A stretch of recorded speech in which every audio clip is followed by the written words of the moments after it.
Lalu dijawab salam itu oleh mereka atas salam kita yang tadi, kana lahu alaihim, adalah bagi orang yang mengucapkan salam tadi. Berarti yang duduk apa yang jalan? Yang jalan. Kana lahu alaihim, adalah bagi orang yang mengucapkan salam atas mereka itu fadlu darajatin, diberikan satu kelebihan, satu derajat keutamaan oleh Allah Subhanahu wa taala. Buat yang siapa nih? Yang mengucapkan salam. Buat yang mengucapkan salam, Allah berikan satu nilai kelebihan dibandingkan sama mereka. Kenapa? Bitazkirihi iyyahumus salam, karena dengan sebab dia mengucapkan salam sehingga akhirnya orang itu pun jadi berzikir dan menjawab salam. Paham nggak? Kalau seandainya dia nggak ngucapin salam, nih orang, ya diam aja dia. Tapi ketika dia mengucapkan salam, maka orang itu jadi mengingat kepada Allah. Kemudian dia juga mengucapkan salam, saling doa mendoakan. Masya Allah. Makanya di sini pada umumnya pekerjaan yang wajib dengan pekerjaan yang sunnah, pekerjaan yang wajib dengan pekerjaan sunnah, kalau bicara nilai keutamaan itu lebih utama wajib apa sunnah? Wajib apa sunnah? Wajib. Kalau bicara keutamaan itu lebih utama daripada keutamaan wajib. Tapi dalam lempengan ini, tahu lempengan enggak maksudnya? Ya. Tapi dalam urusan ini nih salam, ternyata apa? Kana lahu alaihim fadlu darajatin. Allah berikan tambahan satu lebih tinggi dibandingkan mereka. Buat yang mengucapkannya. Padahal ngucapin salam tadi hukumnya apa? Sunnah. Jawabnya wajib. Jawabnya wajib. Ya. Sunnah dia mengucapkan salam. Enggak dosa dia jalan aja enggak ngucapin salam. Enggak dosa dia ketemu orang dia enggak ngucapin salam. Enggak dosa, karena itu hukumnya sunnah. Tapi ketika dia amalkan itu ternyata pahalanya lebih tinggi daripada orang yang apa? Yang menjawabnya. Kenapa? Karena sebab dia orang itu jadi ingat kepada Allah dan juga mengucapkan salam. Subhanallah. Semen kita ini rada berat Pak ngucapin itu. Kalau bacanya sih mungkin bisa. Assalamualaikum. Assalamualaikum. Bisa nggak? Bisa kita. Ngucapinnya yang susah. Kalah sama burung beo. Iya, kalau ngucapinnya dua mah bisa. Semen ngucapin Assalamualaikum. Kalau nggak biasa berat Pak. Kalau nggak biasa nih, susah mengamalkan itu. Ketemu nih Ustadz, Tat, mau kemana Tat? Begitu doang udah. Iya, nggak, Assalamualaikum. Nggak ada, Masya Allah. Nah, tebarkan olehmu salam. Kalau kamu menebarkan salam, apa kata Nabi tadi? Fa inna rajula muslima. Apabila ada seseorang muslim, iza marra bi qaumin, apabila dia melewati suatu kaum, orang yang sedang duduk, orang yang sedang ada di situ, di satu tempat, kemudian fasallama alaihim, lalu dia mengucapkan salam kepada mereka. Kita jalan ada orang, Assalamualaikum warahmatullah, faraddu alaihi, lalu dijawab oleh mereka atas salam kita, maka kana lahu alaihim, adalah orang yang mengucapkan salam atas mereka itu fadlu darajatin, Allah berikan satu keutamaan derajat, satu yang lebih tinggi daripada mereka, bitazkirihi iyyahumus salam, karena dengan sebab itu dia mengingatkan orang untuk mengingat kepada Allah. Tuh, kalau dijawab. Sekarang fa'ilam yaruddu alaihi, kita jalan udah ngucapin Assalamualaikum warahmatullah, ternyata didiemin aja. Pernah begitu nggak? Kita lagi jalan nih, kemudian ada orang duduk, kita ngucapin salam, kagak diapain? Kagak dijawab. Lalu bagaimana sikap kita? Apa kita paranin? Lu budeg lu. Ya. Apa kita itu? Enggak. Apa nih kata Nabi? Fa illam yaruddu alaihi, maka jikalau tidak menjawab salamnya orang-orang mereka itu tadi, ya, apabila mereka semua tidak menjawab atas salam yang diucapkan itu, kita enggak perlu sedih. kita enggak perlu ini, radda alaihi, akan dijawablah salam orang itu oleh siapa? Man huwa khairum minhum wa atyabu, daripada orang yang lebih makhluk, yang lebih mulia di hadapan Allah Subhanahu wa taala. Enggak dijawab sama dia, tapi salam itu dijawab oleh siapa? Para malaikatnya Allah Subhanahu wa taala. Jadi enggak ada sia-sianya, enggak ada rugi-ruginya kita mengucapkan salam. Bahkan kita mendapatkan pahala sunnah. Ya, salah satu di antara yang menyebabkan orang yang makanya nanti di surga itu Pak ada namanya babus salam. Ya, ada namanya babus salam, bab yang dimana orang selalu yang menebarkan apa? Salam, kedamaian. Orang yang selalu menebarkan kedamaian. Orang yang selalu menebarkan Assalamualaikum warahmatullah, Assalamualaikum warahmatullah, itu adalah ciri orang yang menebarkan kedamaian. Orang yang menebarkan keselamatan, ketenangan. Jadi untuk membicarakan tentang kedamaian cukup konsepnya, nggak selalu terlalu muluk-muluk. Tebarin apa? Salam. Tebarin salam. Ya, kita menebarkan salam itu berarti kita sudah menebarkan kedamaian. Assalamualaikum warahmatullah, Assalamualaikum warahmatullah. Karena mengucapkan salam itu adalah merupakan bentuk penebaran kedamaian. Ya, makanya nggak gampang, susah. Kalau nggak biasa mah berat. Mengucapkan salam itu demi Allah berat. Ya, kalau bisa sih bisa kita semen ngamalin, ya yang ada susah. Udah emang mah temen, kagak udah. Bro, dari mana lu? Udah sekedar gitu aja. Ya, nggak ada ucapan Assalamualaikum, Assalamualaikum, Assalamualaikum, Masya Allah. Nah, kalimat ini sederhana. Kita nggak boleh, ada hadis begini, la tahkironna minal ma'rufi say'a. Jangan sekali-kali kamu meremehkan pekerjaan baik sekecil apapun itu. Jangan kamu remehkan perbuatan baik sekecil apapun itu. Itu ngomong Assalamualaikum, gede apa kecil? Hah? Berat apa ringan? Enteng banget. Tapi jangan, bisa jadi itu yang menyebabkan engkau mendapatkan ridhonya Allah Subhanahu wa taala. Enggak boleh kita la tahkironna minal ma'rufi say'a. Jangan sekali-kali kamu remehkan perbuatan sekecil apapun kebaikan itu. Kenapa? Karena ada 3 yang Allah simpan di dalam 3 perkara. Ada satu hadis Rasulullah mengatakan akhfallahu salasan fi salasin. Allah sembunyikan, Allah simpan 3 perkara di dalam 3 perkara. Ada 3 perkara yang disimpan oleh Allah di dalam 3 perkara. Paham maksudnya nih? Ada 3 perkara yang Allah simpan, Allah taruh 3 perkara ini di dalam 3 perkara. Apa yang Allah simpan itu? Yang pertama, Allah simpan ridhonya Allah. Allah simpan ridhonya Allah. Di mana Allah simpan ridhonya Allah itu? Ternyata Allah simpan fi ta'atihi, di dalam setiap kebaikan. Allah simpan ridhonya Allah di dalam setiap perbuatan kebaikan. Kita kalau ditanya ini, tujuan hidup kita adalah mencari apa? Mencari ridho Allah. Di mana kita mau cari ridho Allah? Di mana kita bisa mendapatkan ridho Allah? Udah dikasih tahu tuh bocorannya sama Nabi. Udah dikasih tahu tuh sama Nabi. Ya, kalau kamu pengen cari ridhonya Allah, nggak usah jauh pergi-pergi kemana-mana, nggak usah pergi ke Mekah, nggak usah pergi ke Madinah, cukup. Kalau kamu pengen mendapatkan ridhonya Allah, Allah simpan ridhonya itu di dalam setiap kebaikan. Artinya kalau kamu pengen mendapatkan ridhonya Allah, lakukanlah kebaikan. Sekecil apapun kebaikan itu, pasti di dalamnya ada apa? Ada ridhonya Allah. Kalau sholat mendapatkan ridho Allah, pantas nggak? Pantas. Kalau haji dapat ridhonya Allah, pantas Pak. Tapi ketika kita berjalan, kita lihat ada nenek-nenek, ada orang tua mau nyebrang, susah, kita seberangin tuh orang. Masya Allah, bisa jadi itu yang Allah ridho sama kita. Ya, jadi Allah simpan ridhonya Allah di dalam setiap.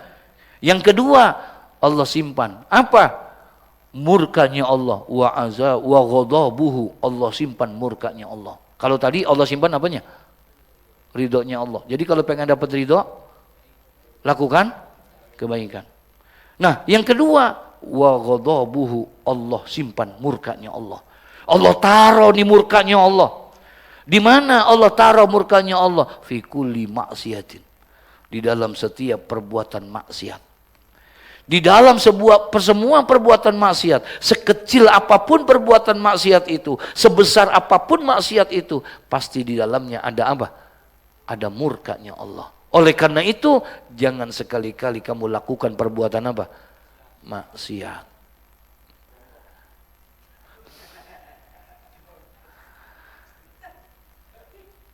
Sembahyang, itu yang namanya maksiat itu, enggak mesti dengan zina. Enggak mesti dengan mabuk, enggak mesti dengan mencuri, korupsi, enggak. Udah ketahuan kalau itu mah, pasti Allah murka sama itu. Betul ya? Karena itu emang sudah perbuatan dosa yang besar. Tapi ternyata bisa jadi, Pak, orang bisa mendapatkan murkanya Allah habis sembahyang. Habis sembahyang, pulangnya nuker sendal.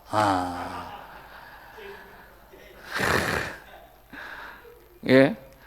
Itu akan mendatangkan sekecil apapun murka Allah, sekecil apapun perbuatan dosa itu akan mendatangkan sekecil apapun kebaikan yang kamu lakukan akan mendatangkan ridhonya Allah. Udah itu Allah simpan di situ. Jadi nggak usah jauh-jauh. Akhfallahu salasan fi salafin. Allah simpan 3 perkara di dalam 3 perkara. Yang pertama, Allah simpan, Allah taruh, Allah sembunyikan. Apa? Ridhonya Allah. Di mana Allah taruh ridhonya Allah itu? Sementara kita mau cari, apa kata Nabi? Kalau kamu pengen cari ridhonya Allah, cukup Allah simpan, Allah taruh, Allah sembunyikan di dalam setiap perbuatan kebaikan. Artinya, kalau kamu pengen dapat ridhonya Allah, lakukan kebaikan. Yang kedua, kalau kamu takut kepada murkanya Allah, cukup. Kalau kamu pengen menghindar daripada murkanya Allah, Allah sudah simpan murkanya Allah itu di dalam perbuatan kemaksiatan. Jangan kamu lakukan perbuatan maksiat, karena di situ ada murkanya Allah. Yang ketiga, nih, apa? Allah simpan. Apa yang Allah simpan? Para kekasihnya Allah. Para wali-walinya Allah, kata Nabi. Di mana Allah simpan para kekasihnya Allah itu? Para wali-walinya Allah? Apakah di atas gunung sembunyi? Bukan. Apakah Allah taruh di kota Mekah Al-Mukarramah? Enggak juga. Apakah di Madinah? Apakah di Palestina Al-Aqsa? Apakah enggak? Allah taruh walinya Allah itu, Allah simpan. Orang itu ada di sekitar kamu, katanya. Ini jangan-jangan wali semua ini. Oleh karena itu, janganlah sekali-kali kamu meremehkan orang yang ada di sekitarmu. Karena bisa jadi orang yang kamu remehkan itu adalah apa? Walinya Allah. Allah simpan tuh wali. Enggak, wali itu enggak mesti harus bagaimana tampilannya ini, enggak. Bayangan kita itu wali kita pakai udung-udung, pakai ini, pakai enggak. Kemarin di Madinah, Pak, ada cerita masa lalu tapi. Ya, ada cerita di Madinah itu, di Madinah ada di makam Rasulullah. Sekarang makam Rasulullah, dulu rumahnya Rasulullah. Nah, di belakang rumah Rasulullah itu, persis di belakang seperti ini ada namanya Ashabus Suffah. Ashabus Suffah itu tempatnya para sahabat-sahabat Nabi yang Nabi bina di situ. Terutama yang ekonominya rendah. Nah, ditaruh di situ, dididik sama Nabi semuanya. Kalau bahasa kita santrinya Nabi dah. Ya, semuanya termasuk dari Imam Abu Hurairah, Anas bin Malik, semua Abdullah Ibnu Mas'ud di situ semua. Nah, ternyata di antara tempat Ashabus Suffah itu, ya, kata ulama ada satu tempat. Ada satu tempat, sekarang tempat itu sudah ditutup. Ada satu tempat di situ di mana katanya tidak ada orang yang duduk di tempat itu kecuali adalah seorang wali. Ada satu tempat kecil Di dekat makamnya Rasul, dekat rumahnya Rasulullah, di tempatnya tinggalnya para ashabus suffah ini, di situ ada satu tempat. Nah, ada seseorang yang mendengarkan itu, kemudian dia datang, dia lihat, dilihat memang tempat itu ada. Ternyata tempat itu kosong. Orang pada penuhin yang lain, emang tempat itu kosong, nggak ada yang datengin. Ditungguin sama dia. Oh iya benar juga, kok nggak ada yang apa namanya? Sembahyang di situ, nggak ada yang ini di situ. Singkat cerita, udah ditungguin dari waktu malam, tahajud dia di situ, dia tungguin nggak ada. Sampai datang waktu sholat subuh, nggak ada juga. Yang lain mah penuh sampai akhirnya waktu duha, dah akhirnya nggak ada juga. Dia capek deh. Akhirnya dia pengen apa? Dia pengen pulang. Ketika pengen pulang, baru dia mau pulang, tiba-tiba ada orang datang, masuk ke tempat tempat itu. Ada orang datang di tempat itu dengan pakaian yang biasa, dengan pakaian tidak menampilkan sebagaimana bayangan dia seorang apa? Wali. Dia lihat itu, apa kata dia? Lah, katanya wali yang datang ke sini. Kok lebek amat ini? Pakaiannya kok begini amat tuh? Ya, akhirnya apa? Tapi dia penasaran, dia liatin aja. Dah. Kemudian orang ini yang datang, dia hanya sembahyang tuh, diliatin sembahyangnya, hanya 2 rakaat. Setelah sholat sembahyang 2 rakaat, kemudian dia ambil Quran, dia baca Quran. Nggak lama, paling 5-10 menit, setelah itu ditutup. Dah, habis itu kemudian dia sujud syukur, dia pergi.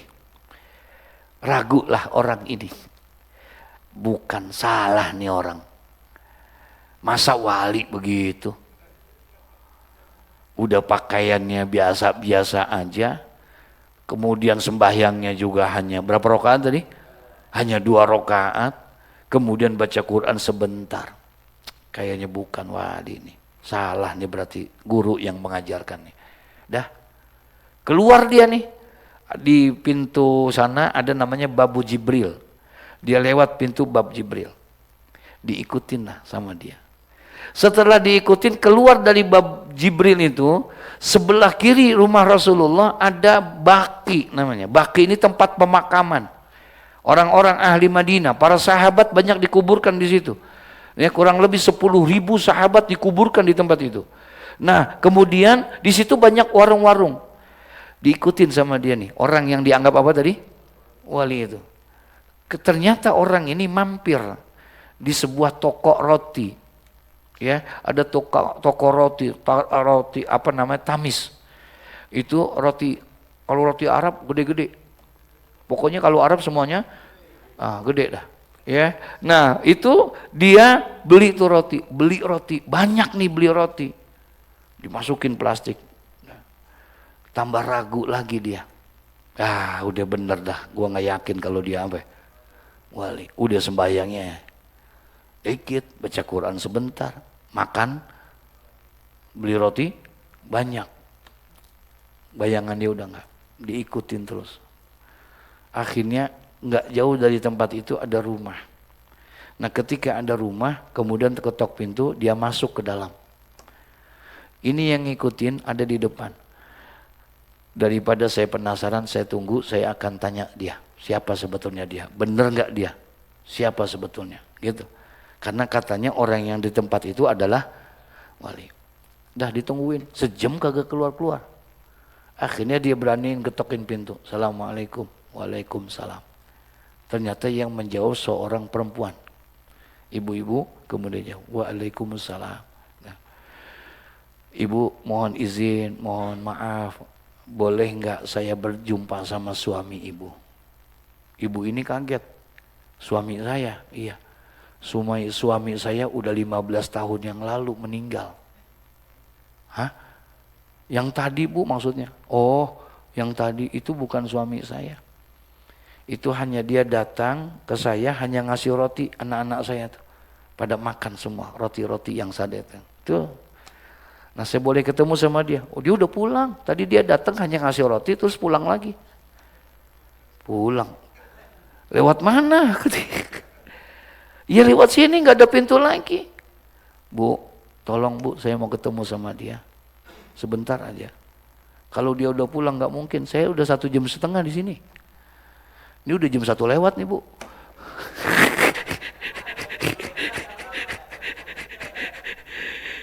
Ini udah jam 1 nih Bu. Udah saya tungguin dia kagak lewat-lewat segala macam. Bener Pak, saya nggak bohong tadi. Memang Bapak siapa? Enggak, saya tadi ada di Madinah ngikutin dia, ngikutin. Oh, Bapak itu iya, dari mana? Dari Madinah. Maksudnya di Masjid Nabawi. Hah? Masjid Nabawi? Kaget ini Ibu. Masjid Nabawi yang di Madinah? Iya. Kata Ibu, Pak, mohon maaf Pak. Di sini nggak ada masjid. Masjid Nabawi mah adanya di Madinah. Maksudnya Bu, ini ada di Baghdad. Ini Baghdad nggak taunya dia. Dia orang ada di Baghdad. Dia nengok kiri kanan, bener kosong, nggak ada apapun, nggak ada masjid, nggak ada apa, nggak ada ini segala. Lah bingung dia. Bagaimana ini? Kata dia segala. Lah bener Pak, iya. Ini Baghdad Pak, bukannya Madinah. Lah kok bisa kayak begini? Bapak emang kenapa? Saya ngikutin dia, saya pengen tanya dia. Siapa sih orang tadi itu Pak? Dia orang yang baik yang selalu mengantarkan makanan kepada saya. Siapa dia? Dia itu namanya Syekh Abdul Qadir Jilani. Sultanul Aulia, pemimpinnya para wali. Pernah dengar Syekh Abdul Qadir Jilani? Masya Allah. Ya, nggak taunya yang diikutin adalah Syekh Abdul Qadir Jilani. Tuh, diikutin sama dia. Waduh, itu Syekh Abdul Qadir. Saya pulang bagaimana ini? Saya pulang bagaimana ini? Astagfirullahaladzim. Itu yang dialamin, mohon maaf, yang ngalamin itu adalah ulama Indonesia. Dia merasa ada tempat itu sehingga akhirnya punya prasangka jelek Pak. Masa iya sih orang kayak begini jadi apa? Wali, tampangnya begini-begini. Akhirnya dia penasaran, dia ikutin itu semua. Tuh. Ya, dia ikutin kayak begitu. Makanya kata Nabi, Allah simpan ridhonya Allah di dalam kebaikan. Oleh karena itu jangan engkau remehkan sekecil apapun kebaikan. Karena di dalam sekecil apapun kebaikan pasti ada ridhonya Allah. Yang kedua, Allah simpan murkanya Allah di dalam kemaksiatan. Oleh karena itu janganlah kamu lakukan perbuatan kemaksiatan sekecil apapun perbuatan maksiat itu, karena di dalamnya ada murkanya Allah. Yang ketiga, jangan engkau rendahkan orang yang ada di sekitarmu, karena bisa jadi orang yang engkau rendahkan itu adalah siapa? Walinya Allah. Kita usir tuh orang, keluarnya jangan dekat rumah gua, karena pakaiannya kotor, karena bau, karena ini itu. Padahal Allah lagi kirim itu seorang wali min auliyaillah. Yang nggak tahu kita, ternyata dia hafal Quran 30 juz. Mulutnya selalu berselawat kepada Nabi sehari 25.000 kali. Mulutnya selalu bertasbih la ilaha illallah 20.000 kali. Masya Allah, nggak taunya yang datang ke rumah kita, tapi kita apain? Kita usir. Jangan sekali-kali. Saya nggak tahu, mungkin bisa jadi di sekitar kita ini ada wali murid gitu, paling enggak gitu dah insyaallah ya, mudah-mudahan. Al-Fatihah. A'udzubillahi minasyaitonirrajim. Bismillahirrahmanirrahim. Ar-Rahmanir-Rahim. Maliki yaumiddin. Iyyaka na'budu wa iyyaka nasta'in. Ihdinas siratal mustaqim. Siratal ladzina an'amta 'alaihim ghairil maghdubi 'alaihim waladdallin. Amin. Astaghfirullahal azim. Bismillahirrahmanirrahim. Alhamdulillahi rabbil alamin. Allahumma salli wa sallim ala Sayyidina Muhammad wa ala ali Sayyidina Muhammad. Allahumma ahsin akibatana fil umuri kulliha wa adhinna min khizyid dunya wa adzabil akhirah. Allahumma zidna ilman nafi'a wa rizqan wasi'a wa amalan salihan mutaqabbala. Allahumma rabbana atina fid dunya hasanah wa fil akhirati hasanah wa qina adzaban nar. Wa sallallahu ala Sayyidina Muhammad wa ala alihi wa sahbihi wasallam. Walhamdulillahi rabbil alamin. Summa assalamu alaikum warahmatullahi wabarakatuh.